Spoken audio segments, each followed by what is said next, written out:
in 2023, 46% of small business owners in the country weren't paying themselves anything. Don't get that reported, do you? You know? 60-something% of sole traders weren't paying themselves anything. That's why our roles as accountants is really important, to help people get better at business and to understand their numbers, understand themselves, so that then the better decisions and choices show up in the numbers, and then they can go further. We've got a big spate of liquidations going through New Zealand at the moment, and a big part of it is because people haven't had the education of how to run the business. So cafe going under, it's racking up debt to the IRD. The taxpayer, i.e. the IRD debt, because the IRD don't have any money, they're an intermediary to move it around.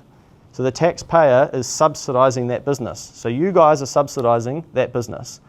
Now, why is it racking up debt? Because there's not enough margin in the things that they're doing.